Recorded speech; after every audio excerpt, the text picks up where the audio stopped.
Okay, we might kick off. I think everyone who was in the waiting room anyway has joined us. So welcome to today's webinar and the ISESA webinar. We're delighted to have Professor Niall Moyna join us today. Just before we get going, I just want to mark a date in everyone's diary because we always forget or lose track of time at the end. So our next webinar will be Associate Professor John Kiley. John is from UL and he'll be presenting on drivers for training adaptation, and that's the last Thursday of April, so April the 25th from 1 to 2, so it'll be a date for your diary, but we will send out reminders before then. But today we're delighted that Professor Moyna has joined us. So Niall has such endless expertise to share with us in this area. So Niall is a full professor of clinical exercise physiology in the School of Health and Human Performance in DCU. And Niall's primary research interests are focused on an understanding of the effects of acute and chronic exercise in the prevention and treatment of chronic disease, and an understanding how gene polymorphisms help to explain inter-individual variability in biological responses to exercise. So Niall, I did have to read that line there. So we're delighted to have you here today. Many years ago, I would have been a student in your class. So as always, you are super engaging. So we're delighted that you are going to share all this with us today. So I'm going to pass it over to you. Just as a reminder, we are recording the webinar today, so you can listen back in at another stage. It will be uploaded to the website. You will see a Q&A opportunity that you can pop your questions in. And at the end of Niall's presentation, we will feed those questions into Niall. So please do put your questions in there for us. Okay, Niall, I'll pass it over to you. Thank you. Yeah, thank you very much. You can hear me okay, yes? Can you hear me okay, yeah? Oh, sorry. Perfect. Yes, we can. Thank you. Okay. Thanks, everyone, for joining this afternoon. Great to have you on board. I will give about a 45-minute presentation, and we'll leave about 10 minutes at the end for questions if they're there. So look, my talk is about, healthy living in a changing world, and particularly the underappreciated role of physical activity. I think it wouldn't be an understatement to state that we don't value our health until we get a diagnosis. I think that's particularly in the modern world, in the industrialized world, it's a problem. And when we look at prevention, there are two types of preventions. There's something called primary prevention. So this is intervening before a disease is established, whereas secondary prevention is intervening after the disease is established. I refer to primary prevention as healthcare, and I refer to secondary prevention as disease management. Now, you can figure out which one of those we spend most of our disease care budget on. It certainly isn't on primary prevention. Now, we all take this journey through life. It's genetically programmed into all of us that we're all going to age. Now, at certain stages of our life, particularly when we're young, we may get episodes of acute infections, and we may break an arm, fall off a tree, whatever the case may be. And then during our midlife, we tend to be healthy. We may get periods where we're sick, you may get an infection, whatever the case may be. But as we get older, then it's more likely that we're going to get infections. We develop these chronic conditions that require chronic management. And then towards the end of life, we will either die from old age or from one of these chronic diseases. Now, that's the ideal scenario. But what has happened in the last quarter of a century, we have turned this on its head. Because the developed world, and Ireland is part of that, we are now developing these chronic diseases. These are diseases that are very slow in their progress, but they last a long time. And you're all familiar with these diseases. They include lung disease, cancers, neurodegenerative diseases, diabetes, type 2 diabetes, and cardiovascular disease. And if you actually look at the statistics in Ireland, it's actually frightening. And in 2022, 90% of all deaths were due to chronic diseases. Now, if you're going to live long enough, yes, you're going to get a chronic disease. But my concern is we're developing these diseases at a much, much earlier stage in life. And when you develop a disease early in life, YLD stands for years of life lived with disease. You're going to live a large part of your life living with one or more chronic conditions. Because of that, you're probably going to decrease your physical functioning. You increase your risk of hospitalizations for dependency, and it decreases your psychological well-being. And for all of us, what's really important is our quality of life. So if you're living with a chronic disease, it's going to have a negative impact on your quality of life. The second thing that's important is that if you are diagnosed early in life with a chronic disease, which is happening today, it means that you are probably going to die prematurely. from one of these chronic conditions. And a study that was published just before Christmas looked at this study actually calculated the odds for dying according to the age of diagnosis of diabetes. And they took 1.5 million people in the European Union and the United States. And what they did was they looked at the risk. What was your risk of dying prematurely? What was the relationship between the age of diagnosis and your risk of dying? So if you take a look at all-cause mortality, we can see that the earlier you're diagnosed with type 2 diabetes, the greater the likelihood that you're going to die prematurely from all-cause mortality and from cardiovascular disease. And in fact, the risk was higher for both all-cause mortality and for cardiovascular disease in women. They then did some modeling of the data. And what the modeling suggested that was if you were an individual and you survived to the age of 50, if you were diagnosed with diabetes at the age of 30, you're going to live 14 years less than someone who doesn't develop diabetes. If you're diagnosed with diabetes and you're a male in your 40s, you're going to live 10 years less. This is presuming you get to the age of 50. And if you're diagnosed at the age of 50, you're going to live 6 years less. For women, it's pretty similar, except it's an extra year. It's 15 years that they're going to die 15 years prematurely compared to women, particularly if you're diagnosed in your 30s, compared to women who are not. So it is a problem. And the issue is we're not surprised because diabetes affects nearly every single organ system in our body in a negative way. So that's not really surprising. What really is worrying is this concept of multimorbidity. This is when someone has 2 or more long-term conditions. And if you look at the TILDA data published in 2022, it's basically saying that currently 58% of people in Ireland 50 years of age or older have multimorbidity. And multimorbidity involves a complex pathway of care. You have a greater risk of disability and shorter life expectancy. And there's also a significant financial burden to both the individual and the healthcare system. And for the individual, that increase in financial costs is due primarily to the extra cost of buying medication. And we have this wonderful medication called exercise. So we'll talk more about that as we go along. So the issue is, if you're diagnosed with a chronic disease, you're going to live with this disease and you're going to die early. We refer to this as your disease-adjusted life years. What's left is your health span. They're the disease, they're the period of your life you will live free of chronic conditions. And as I already alluded to, the problem is we're developing these conditions much earlier. Now, later on in the talk, I'll talk a little bit about that, sharing some data on Irish teenagers. But we're developing these conditions much earlier. So our health span is being reduced and our disease-adjusted life years is increasing. And John Borman is a famous movie director, and he was on Nationwide about 4 years ago. And he made this comment in the program. He said, "We are not living longer, we are dying longer." And that is so true because of these chronic conditions. So what determines our health? There are a number of factors that determine an individual's health. These are socioeconomic factors, the physical environment, and healthcare, access and cost of healthcare. The other key factor that determines our health is our own health behaviors. That includes our use of tobacco, diet, our levels of physical activity, alcohol use, levels of chronic stress, our sleep hygiene, and then substance abuse. And we refer to these as lifestyle-related risk factors for these chronic diseases. So if we look at these chronic diseases, another term we can use is lifestyle-mediated diseases. They're primarily due to lifestyle, due to a poor diet, lack of physical activity, use of tobacco, excess alcohol, poor sleep, and chronic stress. These are lifestyle-mediated disease. So how does the medical community treat lifestyle-mediated disease in Ireland?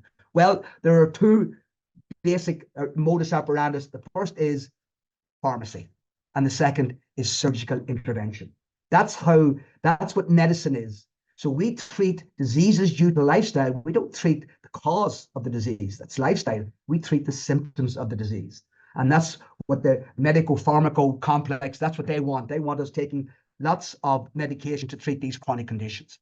Let me just share with you one study. This was published in 2019, but it's basically based on HSE data from 2013.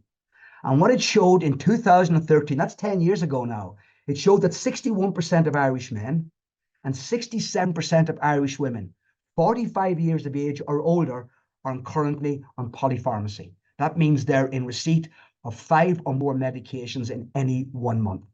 So that means that 64.3%, if you combine men and women, of the Irish population 45 years of age or older are on polypharmacy. And we think that's going to solve our healthcare problems. It certainly is not. And we know that polypharmacy increases the risk of developing adverse drug reactions, drug-drug interactions. It increases your risk of hospitalization, decreases your quality of life, poor adherence when you're taking lots of medications, and in some or in many cases, it can cause death. And what the pharmaceutical industry want to do is they're currently developing what's called a polypill. And this polypill will contain an aspirin, an ACE inhibitor or an angiotensin receptor blocker, a diuretic, and a statin. And obviously, with the advent of GLP-1 receptor agonists, you're all familiar with Ozempic, that's probably going to be included in this. And what the pharmaceutical industry, their idea of primary prevention is giving this to our children. And this is published in some of the premier journals in the world, medical journals in the world. So they think they can make money of this, and this is what they believe primary prevention is. And you know, when it comes to the battle that we have to fight, this is just data from 2020 based on 7 global pharmaceutical industries. There's over 100 big major. This is just 7. And in 2020, those 7 spent 63 million on research and development, but 93 million on sales and marketing. That's 32% more on sales and marketing compared to research and development. But for us as exercise scientists, what's really worrying is, how can we compete? 93 billion on sales and marketing in 1 year. Who is promoting our research papers that have been published in these amazing journals? We're not going to get the same marketing. We're not going to, our journals, our articles, that the message is not going to get out there. So we have to be innovative. And I think the first thing we need to do is there has to be a paradigm shift in our thinking, and we have to really move towards lifestyle medicine. Let me share with you just one study published a few years ago. This study looked at the association between lifestyle, healthy lifestyle, and the years that you would live without developing any of those chronic diseases. So it involved 116,000 men and women with an average age of around 44, and it was 60% female. So what they did with the participants, they gave each participant a healthy lifestyle score based on whether you smoked, your physical activity levels, your BMI, and your alcohol consumption. The maximum score you could get was 2, the minimum score was 0. So for each risk factor. So the maximum score you could actually attain then was 8, 4 2s, or 0.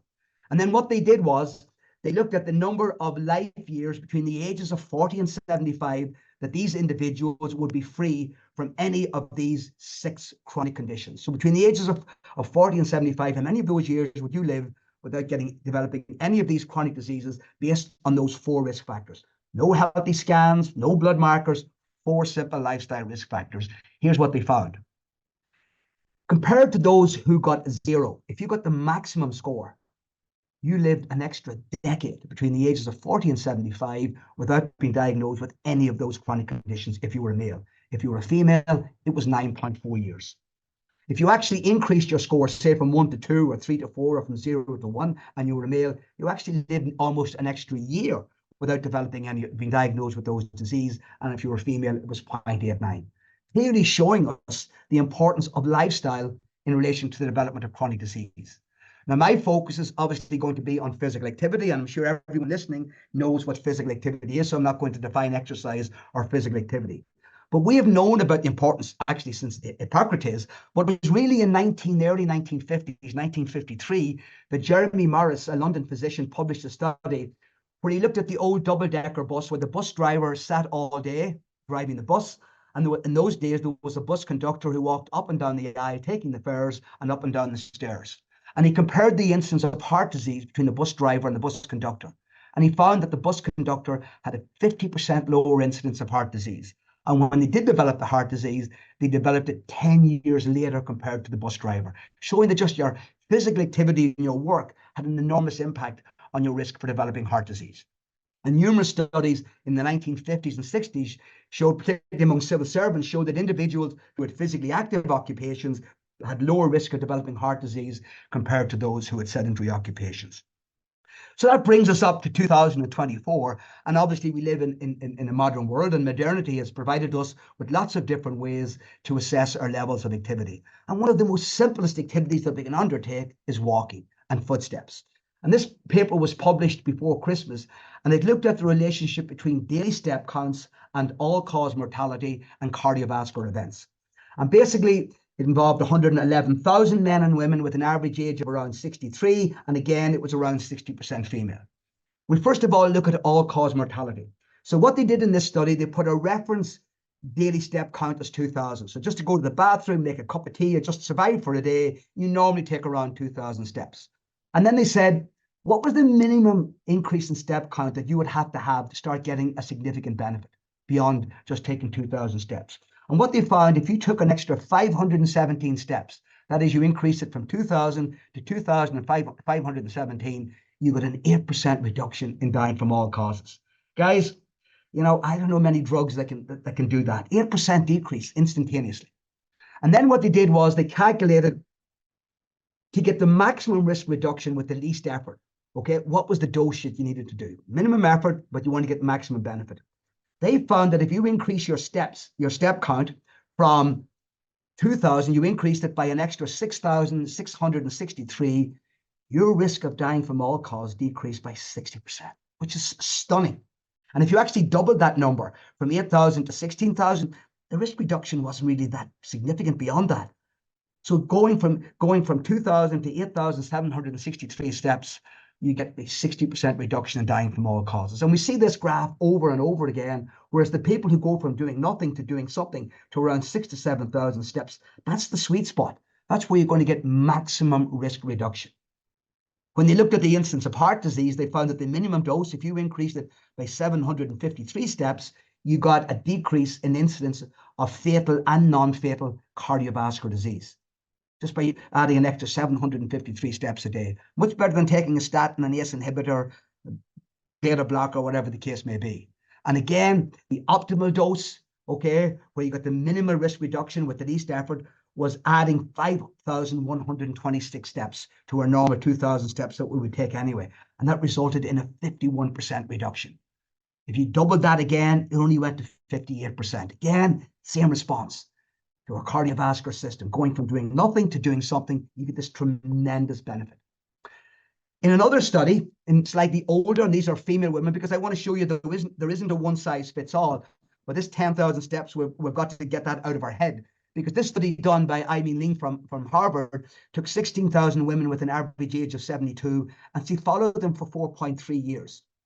And again, she found that the sweet spot for risk reduction for all-cause mortality was around 7,000 steps in elderly women. So what she did in these approximately 17,000 women, she put them into quartiles based on the number of steps they perform per day. So the highest quartile performed 8,442 steps per day. They took 8,442 if you were in the top 25%. The bottom 25% of women in this cohort only took 2,718 steps. And she wanted to find out what happens if these women in the lowest quartile, if they increased their step count from 2,718 to go up to 4,363. That's an increase of around 1,600 steps. And here's what she found. With a model that included all of these confounding variables, this third model, including all potential confounding variables, she found that if you went from going from 2,718 to 4,363, an increase of 1,600 steps, you got a 50% reduction in all-cause mortality. Phenomenal. What a medication, even in your 70s. In another study published in the United Kingdom in 2022, again, looking at around 80,000 adults between the ages of 40 and 80 living in England, Scotland, and Wales. And again, they measured their step count over a 24-hour period for 7 days, and they looked at the incidence of dementia, not the risk of getting dementia, the actual incidence of dementia. And they broke up the steps in what are called incidental steps. So that's if you're taking less than 40 steps a minute, they presume you're puttering around the house. It wasn't purposeful walking. And then purposeful steps was if you were taking more than 40 steps a minute. In relation to the incidence of dementia, they found if you took 3,677 incidental steps a day, the incidence of dementia in this 80,000 decreased by 42%. If you took around 6,000 purposeful steps a day, you got a 57% reduction. Folks, that's the medication I want to be on. I do not want to get dementia. So I am definitely going to get my 6,000 steps a day. If I can reduce around 60% the likelihood that I'm going to actually develop dementia, that's the medication I want to be on. And, you know, research keeps providing new information. And this paper was published last month in the Journal of the American Medical Association and got a lot of national coverage. Again, it followed 4,112 men and women between the ages of 19 and 64. And it looked to see, in relation to moderate intensity activity, it found that men got maximum benefit. They got an 18% reduction of dying from all causes. And that was the maximum benefit if they did around 300 minutes a week of moderate intensity exercise. If women did 300 minutes a week, they didn't get an 18% reduction, they got a 24% reduction. And in fact, if women just wanted to get the same risk reduction, the 18% that men got doing 300 minutes a week, they only have to do 140 minutes a week to get an 18% reduction, showing this gender difference. If you look at vigorous exercise, men got maximum benefit from doing 110 minutes of vigorous intensity exercise. Men who did 110 minutes of vigorous intensity exercise got maximum benefit. That was a 19% reduction in all-cause mortality.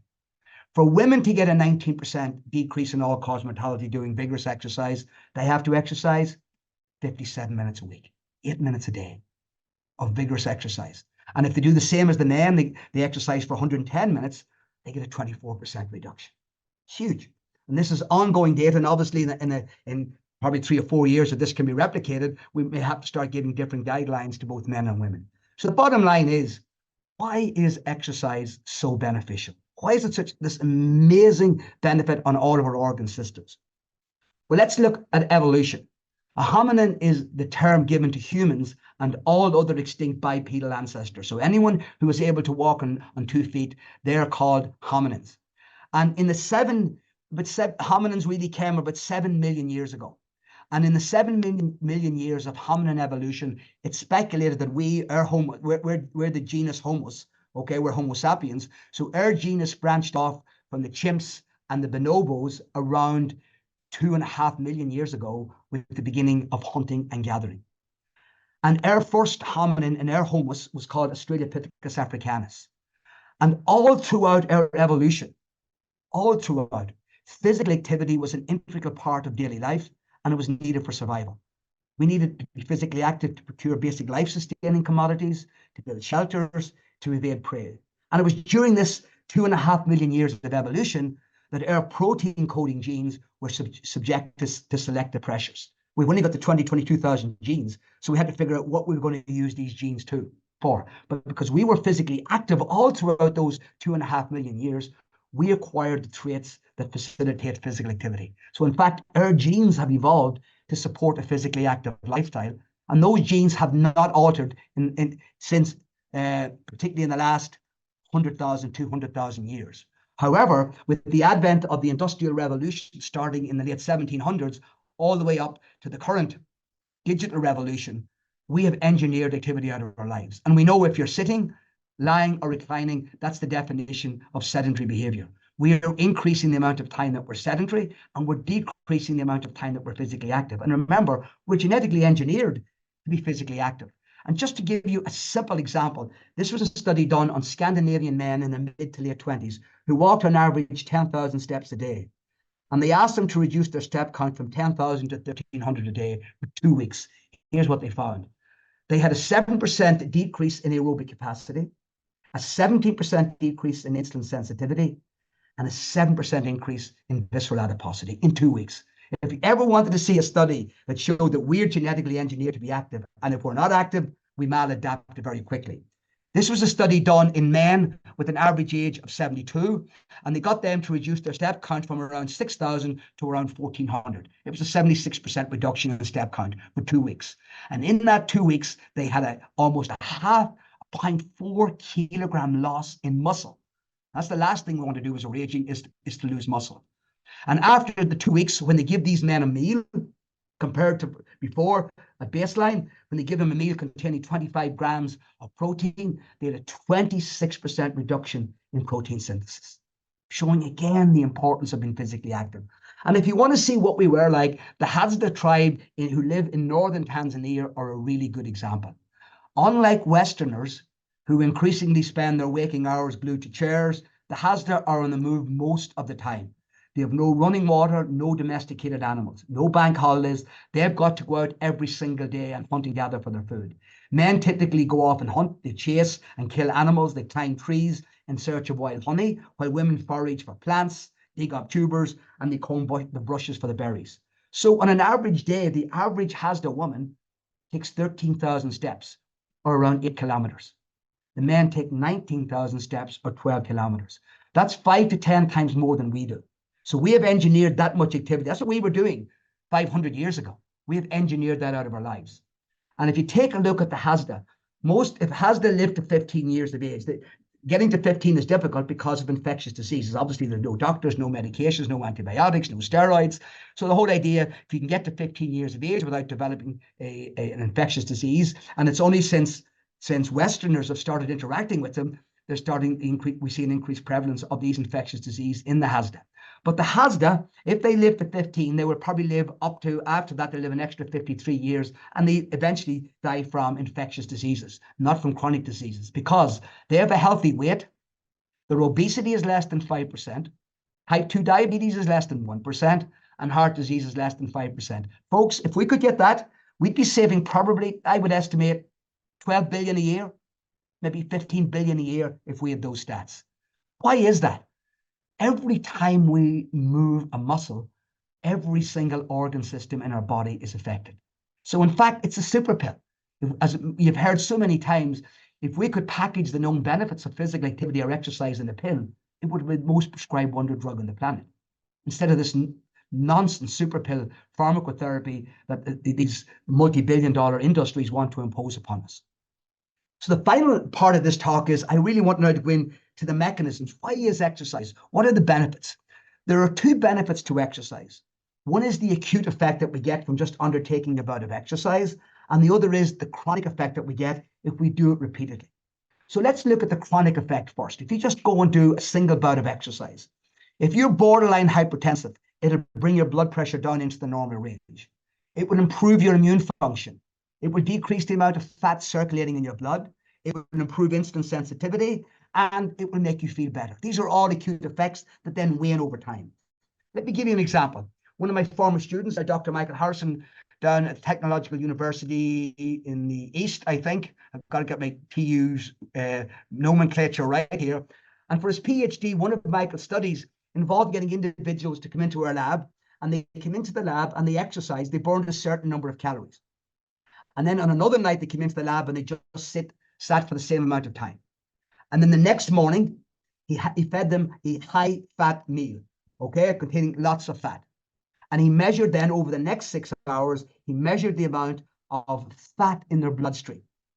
So one night they exercised, the other time they didn't exercise before they got the high-fat meal. Here's what he found: 51% reduction in fat in our bloodstream if you exercise within 14 to 15 hours or 12 hours of taking a high-fat meal. And we found that was due to the fact that that acute bout of exercise up to 8 hours before the high-fat meal increased the activity of the enzyme lipoprotein lipase that then breaks down the fat. And that's why we have lower amounts of fat in our bloodstream.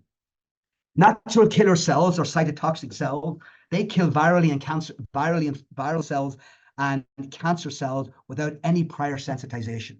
Okay, so I did a study a number of years ago at the University of Pittsburgh Medical Center where I took a group of men and women, college-age men and women, and I got them to exercise for 6 minutes each at 55, 70, and 85% of their VO2 max. So it was an 18-minute exercise bout, and I measured the number of natural killer cells, and as we can see, the number of these cells increased dramatically, and the higher the intensity, the greater the number of natural killer cells. Now that's like saying, we're going to recruit to the Irish Army, lots of people, but we're not going to give them any weapons. So then what I did was I took the blood after 6 minutes, after 12, after 18. And what I did was I then took a Petri dish and I took cancer cells and I incubated the blood at 55, 70, and 85% at each time. I incubated that with chromium labeled cancer cells to see how good were the natural killer cells at killing cancer cells compared to not exercising. And here's what we found. Our natural killer cell activity, here's the control group that did no exercise, no change in their natural killer cell activity. When I incubated them, okay, at 6 minutes 12, after 6, 12, and 18 minutes of sitting. When they exercised, we got a dramatic increase. Look, at 55% of your VO2 max, that's not even brisk walking. We got a phenomenal increase in the activity of these cells.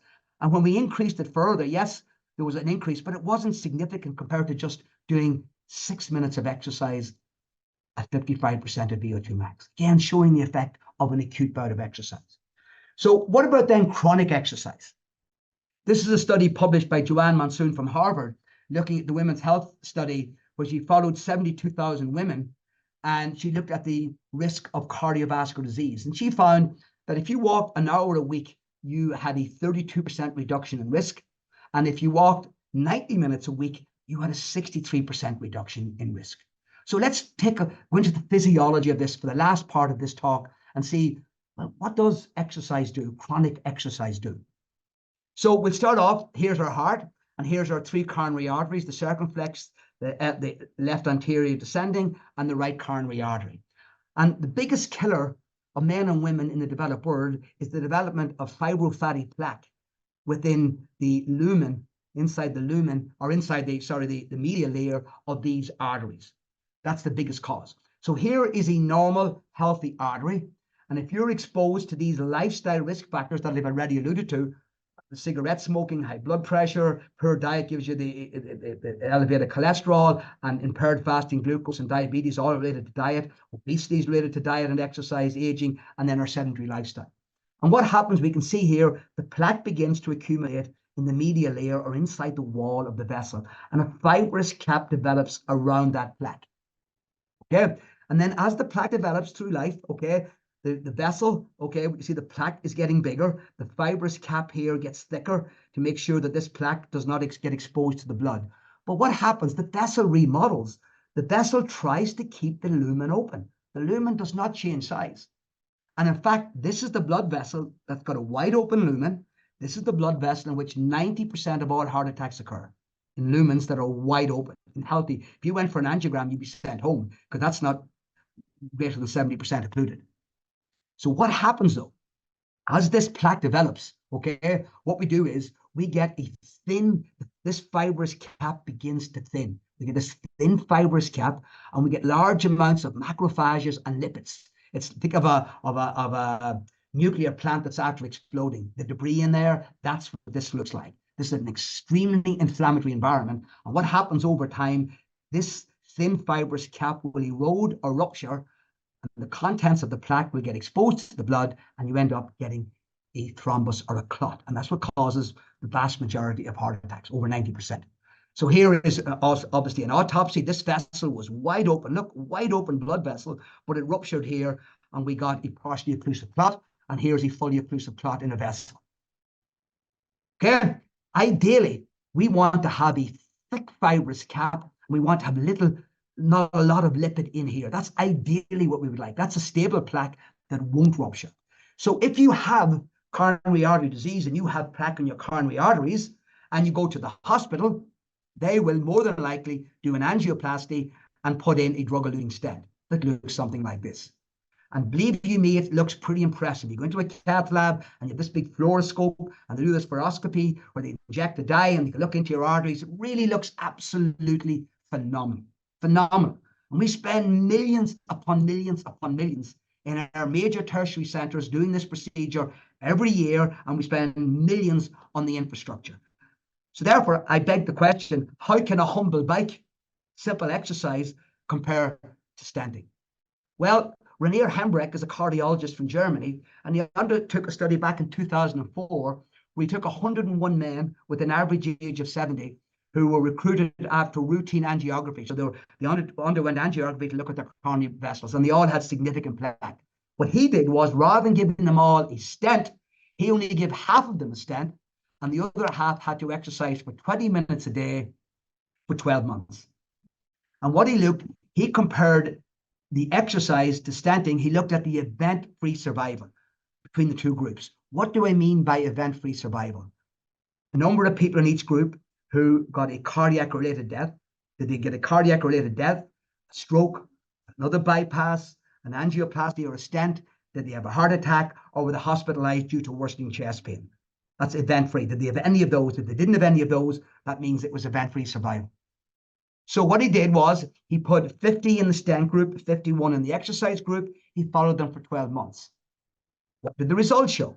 88% event-free survival in the exercise group, 70% in the stent group. I know which group I want to be in, but I wonder if an interventional cardiologist will give you these stats. The cost, half the cost in the exercise group compared to the stent group. And the question I ask, why is that?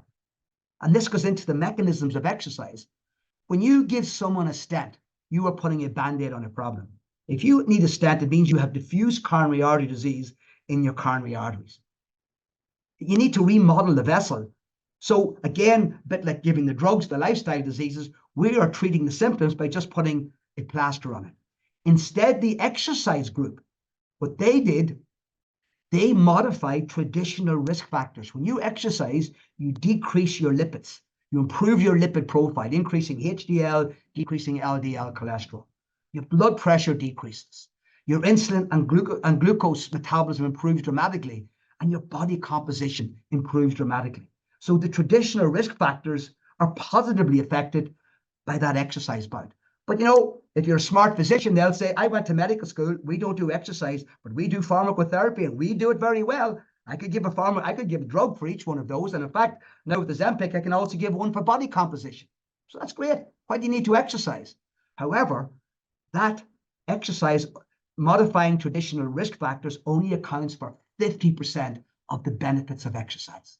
What exercise also does, which the drugs don't do, is for the most part, they don't remodel your heart or your blood vessels. And that's exactly what exercise does. First of all, it modifies your autonomic nervous system, decreases your resting heart rate, less workload on the heart, increases the parasympathetic nervous system, decreases the sympathetic nervous system, which means it decreases your risk for both fatal and non-fatal arrhythmias. It also decreases the risk of platelets sticking and clots forming in your blood vessel. It also results in a reduced myocardial demand. You need less oxygen because you have a decrease in blood pressure, your air pressure product decreases, so there's less increase. You develop coronary collateral, you develop new blood vessels coming off those main arteries. So if you do develop an MI or a heart attack, the likelihood is you won't die, and you certainly won't get severe ischemic reperfusion injuries. And most importantly, or very importantly, it remodels the plaque. What happens is the plaque, instead of having a thin fibrous cap, exercise increases the amount of collagen within the fibrous plaque, and it stabilizes the fat within the plaque. So the likelihood of the plaque rupturing decreases dramatically. And that's why the women that were out exercising, that's why they were remodeling their heart and their blood vessels, and that's why they had a decreased risk of cardiovascular disease. So let's look at a microscopic level at a blood vessel. So here is a blood vessel, and this is an electron micrograph of this blood vessel. So this is the lining of your blood vessel called the endothelium, and this is the lining, this is the endothelium, this monolayer of cells that line your blood vessel here in red. Next, underneath that, we have a basement membrane, which is this one here. That's your basement membrane. And then finally, we have our media layer, and this is our smooth muscle cells. Now, when I undertook physiology, I was told that the endothelium was an inert barrier. We now know that this vascular endothelium that lines our blood vessels performs an array of very, very important functions. And one of those functions is to regulate vascular tone. What do I mean by that? Vascular tone is how constricted or relaxed are these smooth muscles, because that will determine whether the vessel is constricted or whether it's dilated. And obviously, if we are exercising, we want to be able to dilate the blood vessels, so more blood, particularly if it's a coronary artery. So when we exercise, what happens? There's going to be an increase in blood flow in these arteries. In addition, that's going to increase the shear stress. Think about a river or flowing after a flood. This increase in blood flowing over our blood vessels. So there's an increase in shear stress. In addition to the shear stress, exercise increases systolic blood pressure, so there's going to be an increase in hydrostatic pressure. And also, each time the heart contracts and relaxes, you're going to get circumferential stretch on the blood vessels. Now, I take one of these endothelial cells and I enlarge it. On the surface of these endothelial cells are what we call mechanosensors that sense this increase in shear stress, circumferential stretch, and hydrostatic pressure. So here's our endothelial cells. We're going to focus now on, let's just walk through this first. So here's our endothelial cells. During exercise, we increase the pressure, shear stress, that's because of blood flow, and the circumferential stretch. These mechanoreceptors on the surface of these endothelial cells, they sense this and they send a message to the endothelial cells to change their phenotype. It becomes a healthy endothelial cell, and all those functions I showed in the last diagram, it performs those admirably. And the same with the smooth muscle. It sends these signals down to have a healthy phenotype, and the likelihood of developing fibrofatty plaques is decreased dramatically. So let's take a look just at shear. Okay, how is this shear stress transduced into the endothelium and then to the smooth muscle cell? So let's enlarge this again. Here's our endothelial cell that lines the blood vessel. Here's our basement membrane, and here's our smooth muscle cell. And here's our mechanoreceptors. So you go out for a jog, walk, you exercise, there's going to be an increase in that shear stress because of the increase in blood flow. What happens, these mechanoreceptors are going to be activated, and when they're activated, they send a message to the inside of the endothelial cell, provided it is a healthy cell, it's not damaged. If it's a healthy cell, it will send a message in here to activate an enzyme called endothelial-derived nitric oxide synthase. Guess what nitric oxide synthase do? It synthesizes nitric oxide, and it does this by converting L-arginine to nitric oxide. Nitric oxide, then, we're exercising, it's going to diffuse across the basement membrane all the way to the smooth muscle cells and cause the blood vessel, the smooth muscles to relax. And what happens to blood vessels? They are going to dilate and more blood can flow, particularly if it's our coronary arteries. We want more blood flow so we can supply more oxygen to the working myocardium. And we refer to this as endothelial dependent dilation. It depends. If the endothelium is damaged, this process can't occur and we can't relax. In fact, what actually happens if you have a damaged endothelium, you get something called paradoxical vasoconstriction. The vessel actually constricts, but we're not going to that. But the issue, what I really want to drive home, if you have a healthy endothelium, you're exercising, every time you walk up a flight of stairs, you move, this shear stress sends the signal, not just for the vessels to dilate, but it improves all the functions of the vascular endothelium. Now, the problem is the earliest event in the development of atherosclerosis is damage to the lining of our blood vessel due to these risk factors. And remember, if you damage the endothelium, you can't perform all these functions. And we can measure this in our lab. So we use ultrasound imaging to do this. So we have a person lying supine, and we have a blood pressure cuff here, and we have an ultrasound transducer here. So what we do is we have a cuff here, and here's the transducer. So what we do is we take a baseline measure of this is the brachial artery, and we measure the diameter of that artery. So here's a measure here at baseline, and it's 3.8 millimeters in diameter. Then what we do is we inflate this cuff, so no blood. Sorry, before we do that, just to show you, here's the vessel here, and here's a baseline, and here's each one. You often hear whoosh, whoosh, that's the blood flow. So each of these is each time you hear the blood flowing along the vessel.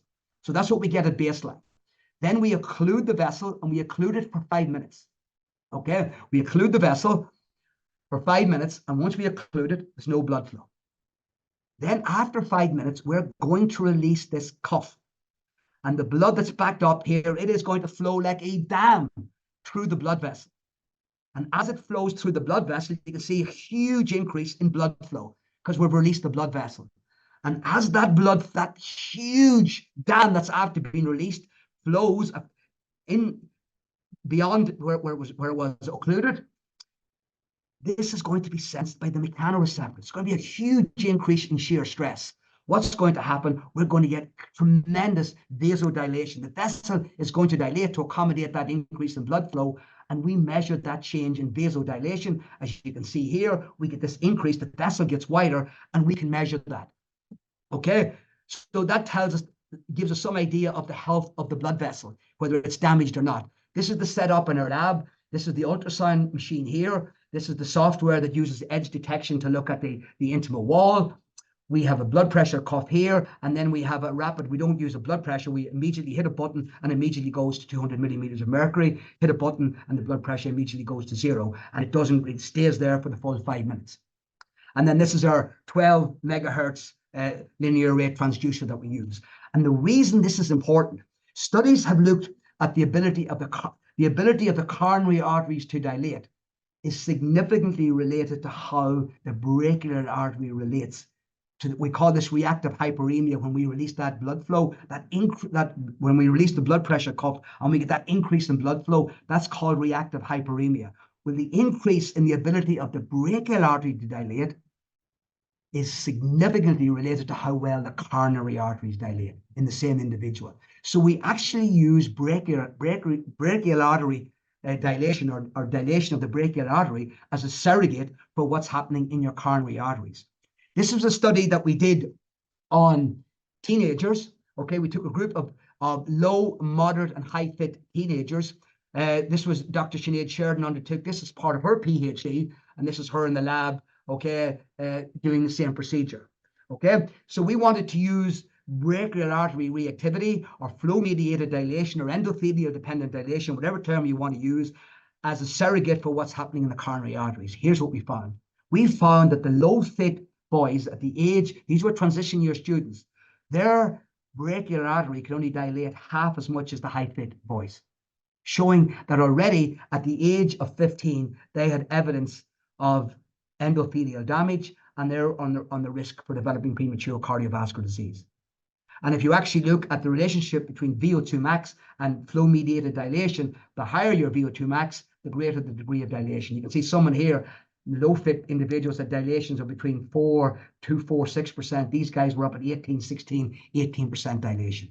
And what's really worrying is our current physical activity guidelines recommends that all teenagers should get 60 minutes of moderate to vigorous intensity exercise, and the most recent CSPPA study found that only 12%. That is really worrying. And here's why. Because coronary artery disease begins early in life if a child is exposed to a risk factor, and physical inactivity is one of the most important. And we know there's a lag time between the onset in childhood and clinical manifestations in midlife, and this is the asymptomatic phase. But it's the duration of risk factor burden. The longer a child is exposed to a risk factor, that's what's really going to determine whether they're going to get premature cardiovascular disease. This is just actually an artery. Okay, you can see the plaque here has developed in the artery. The artery is still wide open, and you can see the plaque developing here at the microscopic level. There'll be fibrofatty plaque separating this from the flowing blood. This is an autopsy of an 11-year-old boy who died in a motor vehicle accident in Argentina. And we know, for years, that this cardiorespiratory fitness is directly related to, inversely related to all-cause mortality, regardless of whether you're a man or you're a woman. Fitness, cardiovascular fitness is extremely important. And that's why it just begs me. I just cannot believe that the Department of Education, backed by the PE Association of Ireland, now recommend that students don't do a maximal exercise test. Well, this is probably the best predictor of your overall health, and it will certainly tell you if you already have asymptomatic cardiovascular disease. This was a study done, all teenagers in Sweden until quite recently were conscripted into the military at 18 years of age. And as part of the conscription process, they had to undergo an exercise stress test. So this was a study published on 1,317,000 or 1,400,000 of these Swedish individuals. Their average age was 18. They were followed for 30 years, and there were 44,000 deaths during the following 30 years. What did they find? Compared to the low fat, the greater your level of aerobic fitness at 18 years of age, the less likelihood you were going to die prematurely. When they looked at cardiovascular disease in 620,000 of these were the high fit individuals. The lower your level of fitness, the increase your risk of getting a heart attack or a myocardial infarction. Again, showing you the importance of physical activity. Another study done by another PhD student, Dr. Sarah Kelly, and she took men in their 60s and 70s, And she had to do a high intensity interval training, highly monitored, as you can see here, with an ECG during every single training session. And she just did this for 4 weeks, 2 times a week, 8 sessions of high intensity interval training. And she found that their time during a graded exercise test actually increased by 13% and their VO2 max increased by 6%. But the ability of their arteries to dilate improved from 5.4 to 10.1%. Huge increase. So at any stage in life. And then finally, these are your carotid arteries that supply your brain. This is the normal carotid artery obviously with plaque. And we know that plaque in the carotid artery increases your risk for a stroke. Because it's a superficial artery, we can easily measure the amount of plaque. And in those individuals that we measured, interestingly, okay, here's the high, moderate, and low fat individuals. The low fat individuals had significantly more plaque in their carotid arteries compared to the moderate and high fit individuals. And if you take a look at fitness again, an inverse relationship. The higher your VO2 max, the less plaque you have in your carotid arteries. And interestingly, when we only took the low fit group, this group here, we just took this low fit group, we said, let's take a look at this group and see how they manage in other risk factors. We found that 64% of the low fit group were overweight or obese. These are transition year students, again, just based on fitness. 64% were overweight or obese, 75% were hypertensive, 62% were insulin resistant, and 87% of the low fit group had a vascular age between 55 and 60. So they were ticking time bombs. They had already increased their risk for a stroke and for vascular dementia at the age of 50. Now, all of us, I know we're stuck for time here, so we'll try and get this finished in the next minute. Or do you want me to stop now and we'll leave time for questions? No, I'm happy for you to finish. Okay. It's fascinating, so keep going. Okay, so the last few slides. So look, we're all going to age. It's genetically programmed into every single one of us. All of these organ systems are going to be affected. And what happens with aging because of this, our functional capacity declines with age. And you know, there's a certain functional capacity that we need just to perform activities of daily living. Now, when we're young, in our 30s, okay, we have a huge reserve, big functional capacity. So walking up a flight of stairs, you don't give it a second thought.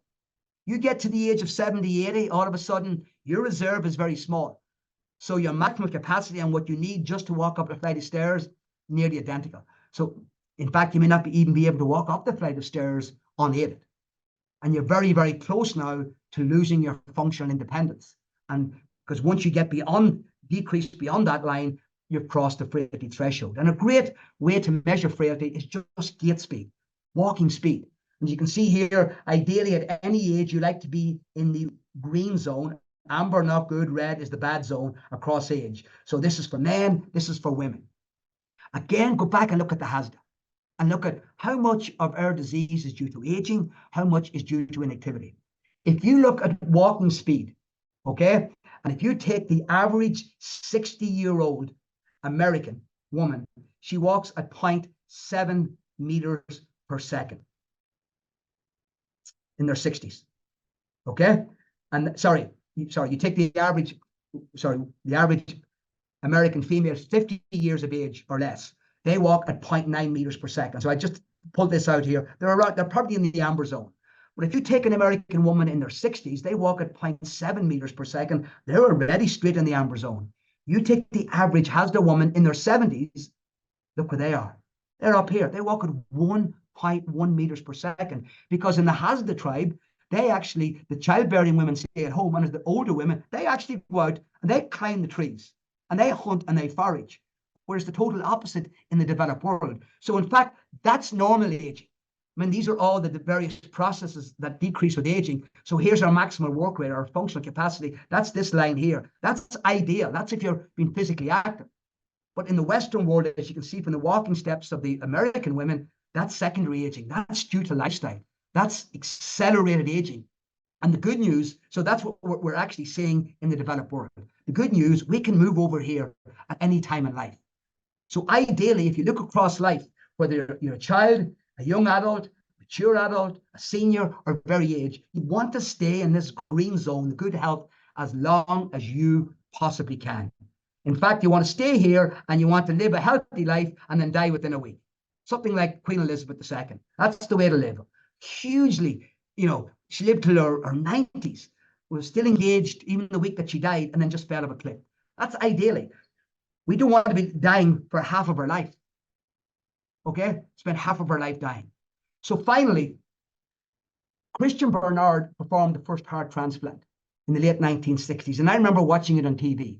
And at the end of his career, they asked him, what's the seminal message you've learned from your life in medicine? And this was his reply. I have saved the lives of 150 people with heart transplantations. If I had focused on preventive medicine earlier, I would have saved 150 million. That's a profound statement.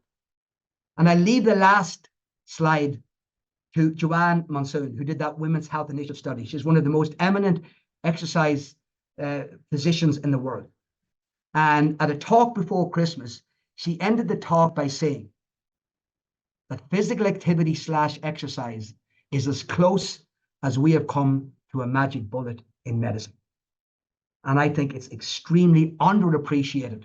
And I think it's great to see the Sport and Exercise Science Association taking exercise, because that's the 90% of the population who don't engage in competitive sport. We have a huge role to play. Thank you. Niall, thank you so much. As always, that was super fascinating and engaging, and actually frightened me a small bit and making me feel very lazy. So thank you. I might get you to stop sharing there. And in the interest of time, just looking at a couple of questions, and I'll read out two because they tie in with each other. So thank you very much for sending these questions in. So thank you, Niall, for such an insightful talk, expertly delivered, fascinating research. What needs to be done to get the message of how powerful exercise is to the public and enhance impact of physical activity on health? And then this other message is also linked to getting the message across to the public. Thanks, Niall. A brilliant talk as always. You're preaching to the choir on the importance of physical activity to this group, but how do you sell it to the public, or more importantly, policy makers? Do you have any tangible examples, advice of how to engage and influence national health policy? So I suppose very similar questions. And how do we get the public involved? Any examples of that? Yeah, look, great questions. And, that is the big issue. That is the big issue. As I showed in the slide, you're competing against the the pharmaco industry. They're spending billions. Like, we can't compete with that from a public health perspective. So I think the big problem for me is that there's no buy-in from the medical community. And I sit on the Faculty of Sports and Exercise Medicine, and then I have an exercises medicine subgroup, and I sit on that. So the first time we met for a meeting, they decided they were going to do A, B, C, D, and E. And I said, guys, this has all been done. You're reinventing the wheel. So they asked me, what would you do? I said, what I would do is I would put 2 modules on the medical school curriculum on lifestyle medicine, with a big focus on exercise and nutrition. They said, great, we're going to talk to the Irish Medical Association, and we'll come back to you. What did they get? 1 hour in 4 years. But I can tell you, the next big drug that comes out, there's no problem having an hour on that new drug. And that's the problem. It's because the people who drive the healthcare, whether it's primary or secondary prevention, is the medical community. And they're not pushing it. First of all, they have no understanding of it. I think that's a huge problem. We published a study recently on pulmonary hypertension a year or so ago. And again, the patient said, if the doc told me to do it, I'll do it. And I think that's the problem. And I know I'm preaching to the choir, but we have to invest an enormous amount more on primary prevention, enormous amount more. If you look at the money spent, the public health physicians are probably the least remunerated of all the physicians in Ireland. It just shows you where they see public health and they see primary prevention. It is a huge problem. And also, we talked about the other factors that determine health, and particularly the built environment, and how obviously there are experts in the country working on that. And I think that has to change. And it's the incidental activity. If we can get people just to move to, and we saw that from the meeting last week when they presented the new guidelines. It's just about incidental activity. Any movement, as you see, anytime you move, I showed you what happens to just your blood vessel. I could have picked any organ. I could have picked the spleen. I could have picked your lungs. I could have picked muscle, and you get the same from a scientific perspective. We understand the mechanism. So it's a hard one. I'm convinced, unless we get the medical community on board, we don't really count. And I think that's the problem. Great, Niall. Thank you. Okay, I'm very aware that we are on time now. So I think I'm going to pop one more question into you, Niall, okay, just because it is interesting. So thank you so much, Professor Moyna, an excellent webinar, really informative. I was disappointed to see that the new physical activity and sedentary behaviour guidelines for Ireland published by the HSE last week did not include guidelines for physical activity and chronic diseases. Do you know if there are any plans to develop these guidelines specifically for physical activity and chronic disease management?